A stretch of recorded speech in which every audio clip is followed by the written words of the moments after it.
Ndabaramutse inshuti bakunzi ibiganiro bya HTV nongere kandi ndabaye n'ikaze mu kiganiro cingo n'imiryango.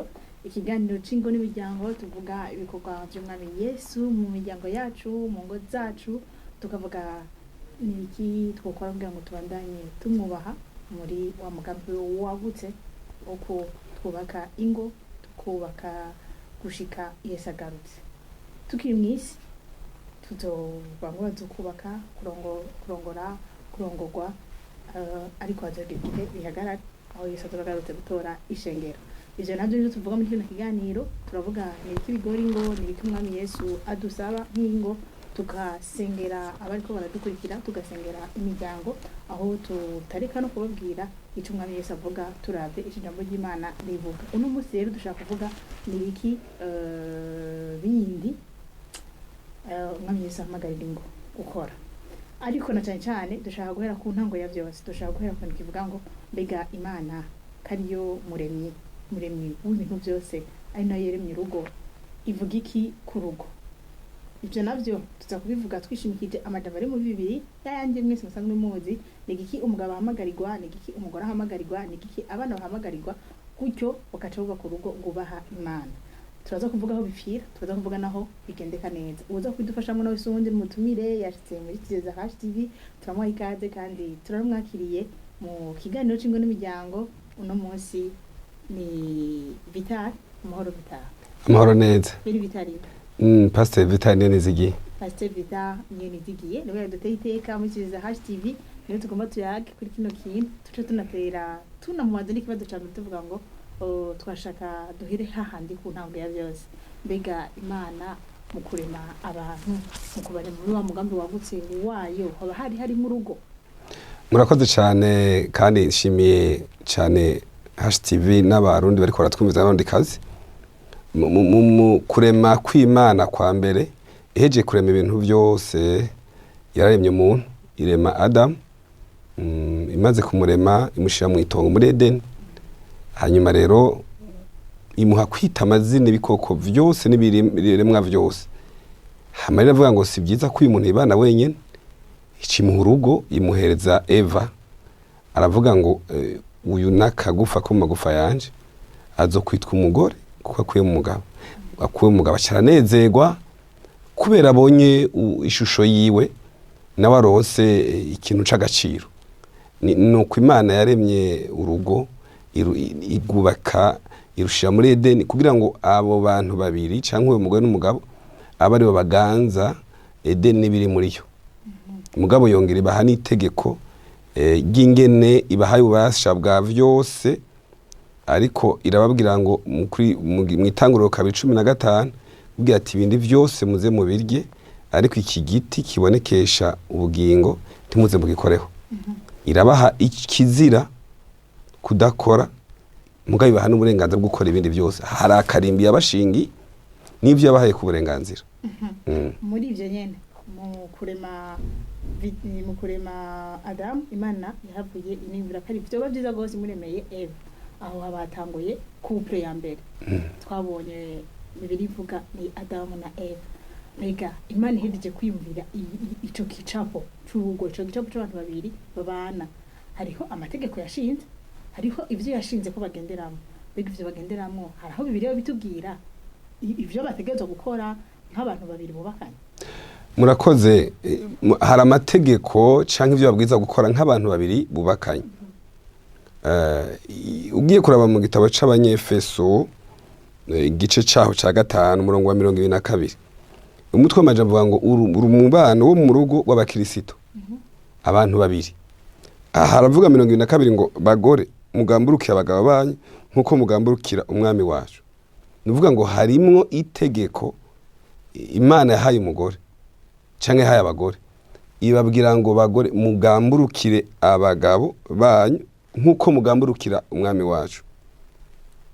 Umugabo niwe mutwe w'urugo, niwe mutwe w'urugo rwiwe, nkuko Kristo nawe ari umutwe w'ishengero akaba n'umukiza waryo, ari wo mubiri wiwe. 25 haca havuga ngo bagabo mukunda abagore banyu nkuko Kristo nawe yakunze ishengero akagigura. Nuvuga umuntu wese abafasoni Imana ibaha kubaha kugamburukira abashingantahe babo. Natwe abagabo Imana iduha iteko rivuga gukunda abafasoni twubakanye. Ni iryo tegeko buri muntu wese agenderamo canke ico gicapo Imana yahaye urugo, kuko ahatagira kubahana, hatagira kugamburuka, habaho umugararizo. Ku mugabo ahatagira urukundo haba induru naho nyene. Nuvuga ko umuntu wese mu ruhande rw'abafasoni, mu ruhande rw'abagabo, bamwe bose dufise inshingano canke itegeko Imana yatanze icubaka urugo. Kuko ugiye kuraba ikibashira muri Edeni, yabahaye iteko ry'uko hariho ibintu badakwiye gukora n'ibyo bahereye uburenganzira. Mwavyumvise mwese muko muradukurikira, muko Pasteur Vital aje kubivuga, imbere yuko twubaka urugo, imbere ko tunavyiyumvira, badukwiye ko tunyumvira kuri amajambo abiri: abafasoni mugamburukire abagabo banyu muri byose. Kariko mbega Pasteur byose kariko, ni kuvuga ngo ntitugamburuka mu gihe bameze neza, kuko mugamburukira umwami wacu. Ntitugamburuka kubera ko ibintu bimeze neza, ntitugamburuka kubera ko umugabo nawe yankunze, nivyo. Turagamburuka muri byose nkuko tugamburukira umwami wacu. Abagabo nabo nyene bakunda abagore babo nkuko Kristo yaguze ishengero akagigura. Urwo rukundo rurakomeye. Kuvuga ngo turakunda abagore bacu, tukabakunda, tukabatabakunda, no mu gihe bo bari babituma tubakunda, kandi ivyo bintu bikaguma biri muri twebwe. Musore nkumi uri kuradukurikira muri kino kiganiro cacu cingo n'imiryango, itegeko ry'umwami ku rugo niryo. Umwami Yesu we yakiriye runo rugo. Umwami Yesu we yashize ibintu byose mu muntu kugira ngo bize bishobore guhuza. Niba muri en couple ari ibintu byinshi mushobora kuba muri mwevariwa mukamuvuga muti n'ukuri byose turabikubuzako, ariko nico kirimo ko gusubira kugisengera kugira ngo kigwire mu mitima. Umukobwa gasenga avuga ngo Mana ndakwinginga dufashe kugamburukira umugabo wanje muri byose, kujya tugamburukira Kristo tukamugamburukira mu byadusaba, niko urugo rutegezwa kuba rumeze. Rero nashaka twigere imbere gatoya tuvuge rero ingene ivyo bintu tubishira mu ngiro. Bega Pastor, ivyo bintu biragoye gushira mu ngiro canke biroroshe? Ibi bintu Imana yadushize imbere nk'itegeko ntibinagoye, biroroshe cyane. Ariko ahantu biza kugorera nuko isi irimo umugararizo. Uyu munsi abantu bashaka gushira amategeko yabo atari amategeko bahawe n'Imana, kandi twara twibagirwa ko ijuru rya mbere n'urugo. Iyo urugo rubayeho neza biroroshe ko umugabo n'umugore bazoja mu ijuru. Mugabo iyo rubayeho nabi bica bigorana. Nico gituma ibi bintu biyoroshe cyane, kandi burya nagira ndakubwira nta mugabo mubi abaho, nta n'umugore mubi abaho. Abagore bose umuntu wese aba mwiza kuwamushimye, kandi hari n'abagore bashobora kuba babi inyuma, tuvuge ngo ni babi kubera babuze isabuni, babuze amavuta meza, babuze agahuzu keza. Rero iyo umugabo akunda umugore wiwe yifuza kumugira neza, kuko Imana ikirema umugore imuhereza umugabo ryari ishugwe. Ishugwe ni ikintu giteretswe muri saro gisa neza. Buriya umugore je muramubwira abantu ikintu ca mbere kiryoshe muri iyi si ni Imana. Iyo umuntu akijwe neza akabana n'Imana neza biraryoshe. Ikigiraka niyo ufise umugore ukamugirira neza, ukamukunda nawe akagukundira, akakubaha, ivyo bintu biraryoshe, ibindi byose biza bikurikira. Rero umufasoni ntivyari bimugoye kugamburukira umugabo no kumwubaha, ariko ikibazo kigaruka aho ubuzima bwa none bwaje abantu bagahendwa n'abagenzi, bagahendwa n'abo bagendana, kuko na Adamu na Eva bakiri babiri muri Edeni nta karonda yari ihari, ariko Satani yaracengetereye aragenda arasambura Edeni. Kandi kugira ngo duhendwe abantu benshi barireshangishwa. Ubundi hagati y'umugore n'umugabo habwiza kubibanga, si byose byama vyuzuye. Ariko iyo ryabanga wa mugore agiye kurishira hanze canke wa mugabo ibitagenda neza kuko batakibisengera, rwa rugo ruca rwononekara.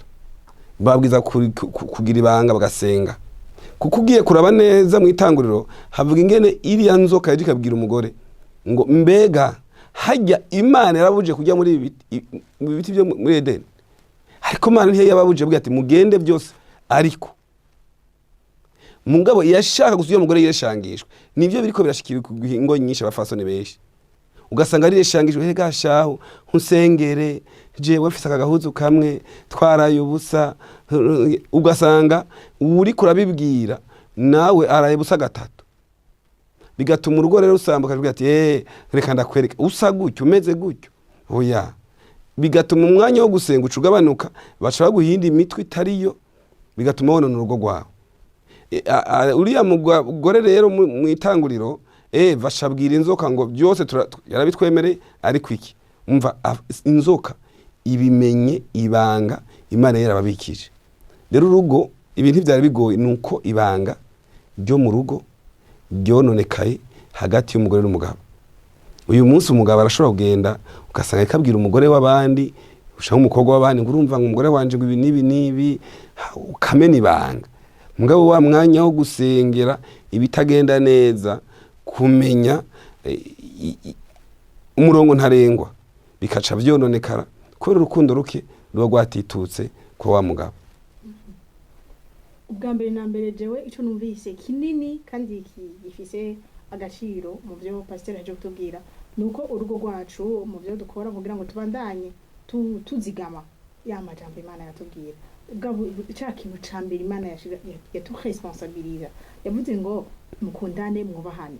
Igintu ca mbere cyo tuma bikunda nuko twobandanya dusengeranira. Ico kizigama ari majambo abiri, kubaha no gukunda. Sinovuga ngo ndagukunda mu gihe ntobanda gusengera, sinovuga ngo ndakubaha mu gihe ntoreka kubisengera ngo mvuge ngo reka ndagusengere kandi nisengere kugira ngo mbandanye ndakubaha.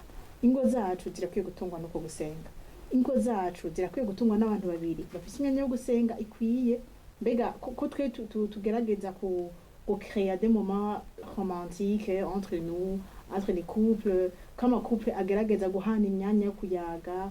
Mbega ni gute none wa mubumvyi wa muntu yarema gwa rugo wowe tutamuha umwanya wo kutuyagisha nga tubwire bya twifuzako? Ni gute tumuha umwanya nga tubwire ngo bana banje ejo nifuza ko munkorera muri no rugo no munsi no mu myaka iri imbere nibi, uko nifuza ko murera bajya abana nabahaye nuko pasito.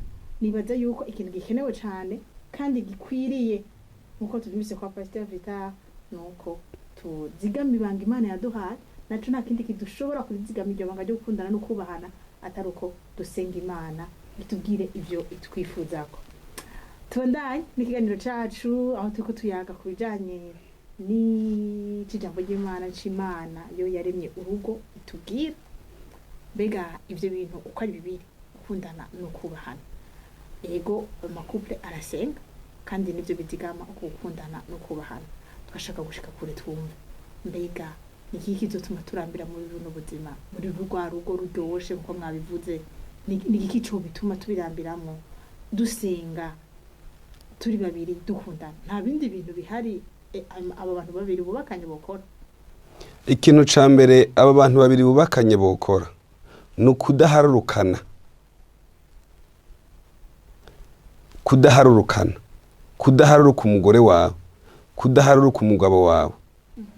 Kubera iyo tugiye gusezerana imbere y'abakozi b'Imana n'abavyeyi n'igihugu, hari amajambo turahiza canke twarahiye imbere y'abakozi b'Imana, nzomusengera nongere nihangana. Nuvuga ngo iminsi ya mbere abarundi bo bavuze ngo inda zitaragenderanira abantu babagikundana. Nukuvuga ngo iminsi ya mbere abantu bacubakana, iyo bagiye kuryama barasenga, iyo bagira bafungure barasenga, iyo ku munsi w'Imana barajana gusenga. Mugabo ko iminsi ihera bagenda baraharurukana. Iyo rero habaye guharurukana habaho kutubahana, habaho kudakundana. Rero ikintu numva nobwira umugore n'umugabo nuko uko batanguye batoharurukana, kwa gusenga batanguranye bakiri muri fiançailles, bagire mariage bataravyara umwana wa mbere, bataravyara n'uwa kabiri, ugusenga kugumeho kubera ikintu cubaka ca mbere gikomeye ni ugusengeranira, ni ukwicara mukagirana n'ikiyago, ni ukavuga ati mbega uyu munsi canke iyi ndwi mukevariwa ubuzima bwanyu murimwo, aho urukundo rwawe rugeze, aho kubana bigeze, hanyuma mugaheza mugafata umwanya mugafukama mugasenga, mukirukana wa mwansi ashobora kuza gutandukanya, gukuraho kwa gukundana canke kwa kubahana. Isengesho rero niryo ryubaka ubwa mbere, kumenya ko uyu Kristo yubatse urugo yagubakiye ku kintu citwa gusenga. Iyo abantu rero bama basengeranira, iyo abantu basengera hamwe, ariko uyu munsi ingorane nuko umugabo arashika, umugore yamubwira ati turaje gufungura tuje gusenga, ngo ndiruhiye are wa mwasa akaba arinjiye, canke wa mugabo mbwira umugore ati tuje gusenga, ngurumva wewe ngo ntubibona ngo abana ukunuku, ariko ntihamenye ko abo bana bose canke iryo tunga ryabonetse kubera gusenga. Ikintu rero gikwiye gukomera cyane hagati y'abantu babiri ni ukudaharurukana ca mbere, no kuhana agaciro, no gusengera hamwe. Nashaka tunatera tuje twegereza ku gusozera kino kiganiro cacu, bega Imana irafise imigisha yavuze ku rugo, kandi amajambo yose n'ingene twubaka muri ubwo bwami dushaka gukira mu ngo zacu, uko ubanza kubwami bw'Imana, koko bakabwami bw'Imana, aho Imana iganje, aho Imana ivugira, aho Imana ikora, kandi ikatuvugisha, ikavugisha abantu babiri, umugore n'umugabo bubakanye, bakumva ko iriko bari mu migenderanire myiza n'Imana, bagahita nabo bakagirana imigenderanire myiza. Nivyo ibitera ntibibura, ariko nashaka kumva muri ubwo bwami bwo muri rwa rugo rwacu, sinzi umuntu yigeze kuvuga ngo igihe umugore n'umugabo bakundanye vyavuye bagakundana bakubahana, urugo rwabo ruraba pale, haraba ahantu ibwami, aho la femme une princesse, hama umugabo nakaba un roi, nko bavuga ngo umwami wanje, umugore ategetse kuba umwami we. Ndashaka kumva hariho abana, harisho birivuga ku bana. Bibiliya icivuga ku bana ivuga ngo bana mwumvire abavyeyi banyu mu mwami wacu, kuko arivyo bigororotse. Abana babwirizwa kumvira abavyeyi, ariko ngenda kubwire dusubire inyuma gatoya. Kubera iki ingo za kino gihe nyinshi zifite ibibazo? Ntibubakanye kubera bakundana canke bubahana. Abantu bariko bubaka bamwe ashaka gusa yumve ko bamenye ko yagize mariage. Hanyuma ikindi gituma ibi bintu vyose bigenda bisambuka mu ngo, abantu barubaka banyegezanya. Iyo umuhungu n'umukobwa bagiye kubakana bakanyegezanya, ugasanga umuhungu yaranyegeje inzara cyangwa umukobwa, ugasanga umukobwa yubatse mu muryango kwa naka, ambwira ngo mbega genda mu muryango kwa naka kubera bateye imbere canke ari abantu banaka. Ubwo rugo ntiruzokomera kuko nigubakiye muri Kristo, gubakiye mu muryango, bubakiye ku byo bafise, kandi urugo ntigubakira kuri bote y'umukobwa, ntigubakira ku kazuru karahenda, ntigubakira ko umukobwa afise amafaranga cyangwa umuhungu. Ariko icubaka urugo hagati y'abantu babiri nuko mushobora no kubaka atani ico mufise, ikindi gihe Imana ikazobahezagira. Iyo rero izi ngo nyinshi zisambuka ubu ntizubakiye mu rukundo rw'ukuri rwa Kristo, zubakiye mu bintu materiel, ibintu biboneka. Abantu bumve ko narongoye mu muryango kwa naka kubera naka ari munaka, ava mu muryango uyu muhungu ari wo kwa naka canke uyu mukobwa wo kwa naka. Ubwo rugo ntiruzokomera kuko nigubakiye muri Kristo, gubakiye mu bintu byo mwisi materiel. Naho rero usanga baca babana igihe gito ikaca bisambuka. Hanyuma rero Bibiliya ikivuga ngo mu Migani 24:3 bavuga ngo ubwenge nibwo bwubaka urugo kandi ubukerebutsi burarukomeza. Urugo rutari mu ubwenge, umugabo atagira ubwenge, ni Salomo yanditse Imigani. Ubwenge, iyo umuntu atagira ubwenge ngo yicare yumvire akenge kagaruke, ni giki insamburira urugo, uwo mugabo canke uwo mugore. Mbega sinataye urukundo, mbega umugore ngo ubwenge bagaruka ati ubwo jewe nta rohara afise gutubaho umugabo, bica bituma urugo rwononekara, bica bituma umugabo yerera. Mu Migani 27 haravuga nkuko inyoni tayica yerera, niko umuntu ataye urugo yerera. Dukwiye kubakira mu ijambo, tukagira ubwenge. Hanyuma rero iyo tugize ubwenge aba bana bacu baca batwumvira.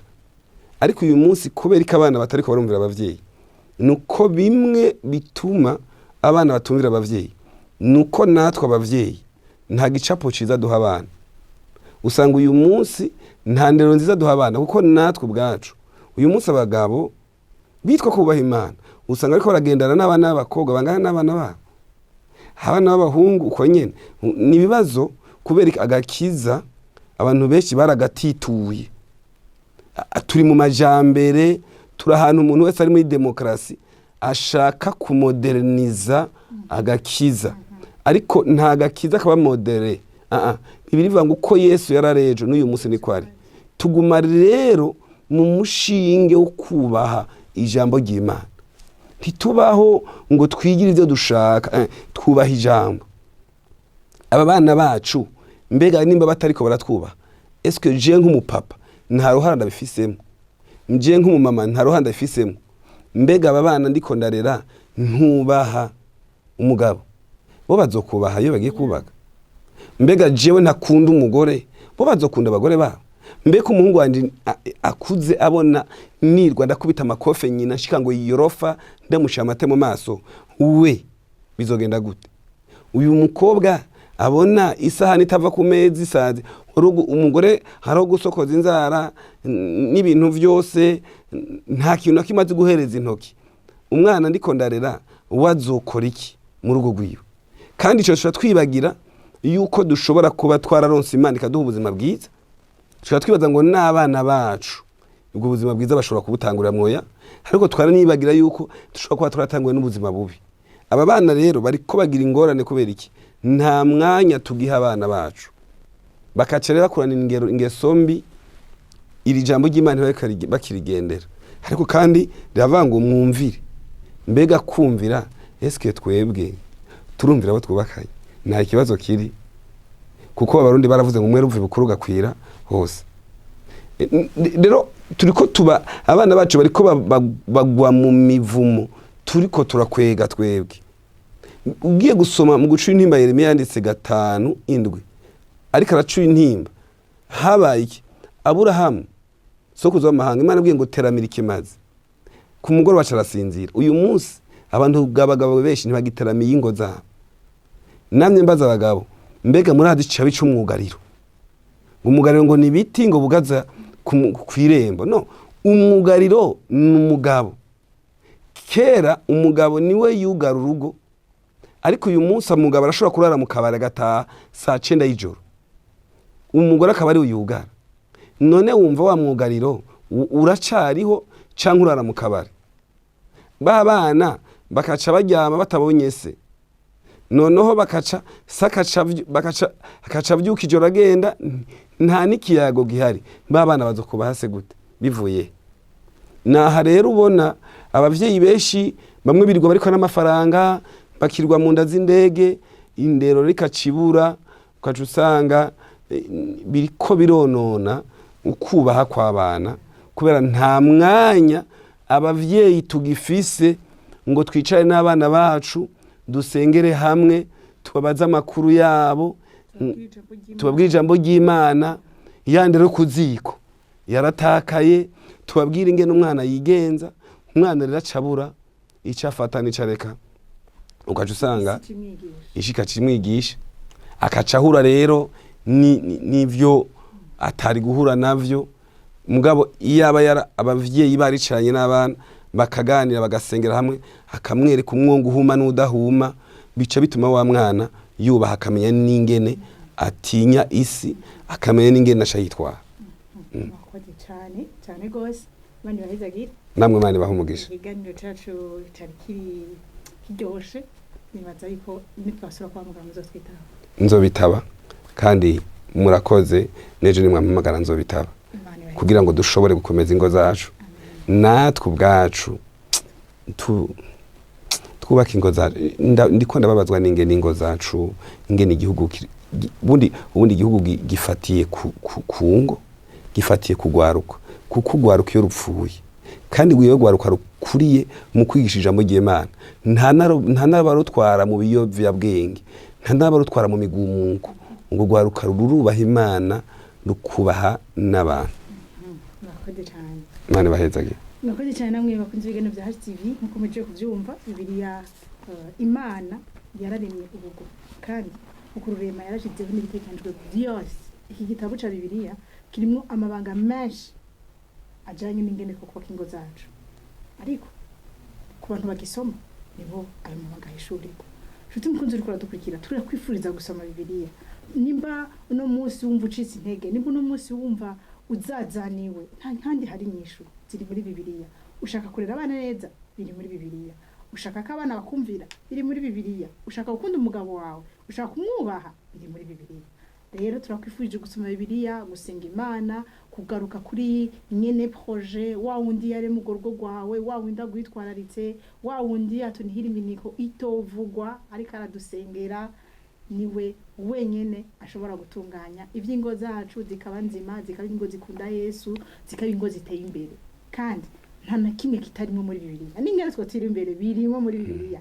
Umwami Yesu ahezagire ingo zanyu n'imiryango yanyu, ubwenge buva ku Mana bumurikire ingo zacu, bumurikire ingo zanyu kugira ngo bishobore kuzijanisha aho Umwami Yesu ashaka.